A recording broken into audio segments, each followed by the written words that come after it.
Upacara pembukaan pelatihan dasar Satpam tahap 6 2015 dibuka oleh Kombes Pol Haryadi selaku Dirbinmas Polda Sulselbar. Hal ini guna meningkatkan kemampuan profesionalisme Satpam dalam melaksanakan tugas di ruang lingkup kerjanya.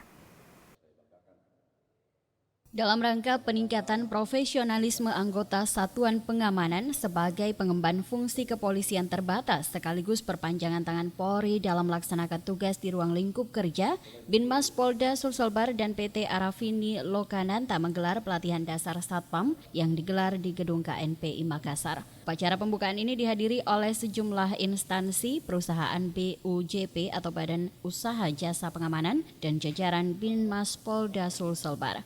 Pelatihan ini diikuti sebanyak 98 peserta yang akan dibina untuk meningkatkan kompetensi, pembentukan kepribadian, fisik, dan disiplin sebagai Satpam yang profesional.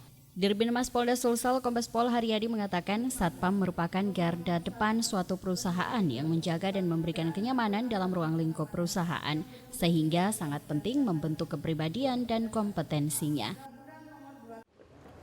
Prinsipnya adalah pendidikan ini bagian dari implementasi dari undang-undang kepolisian. Ya, salah satunya adalah mereka adalah bagian dari pengamanan swakarsa yang membantu bersama-sama dengan Polri bekerja melaksanakan tugas-tugas kepolisian. Jadi intinya adalah mereka melaksanakan tugas kepolisian.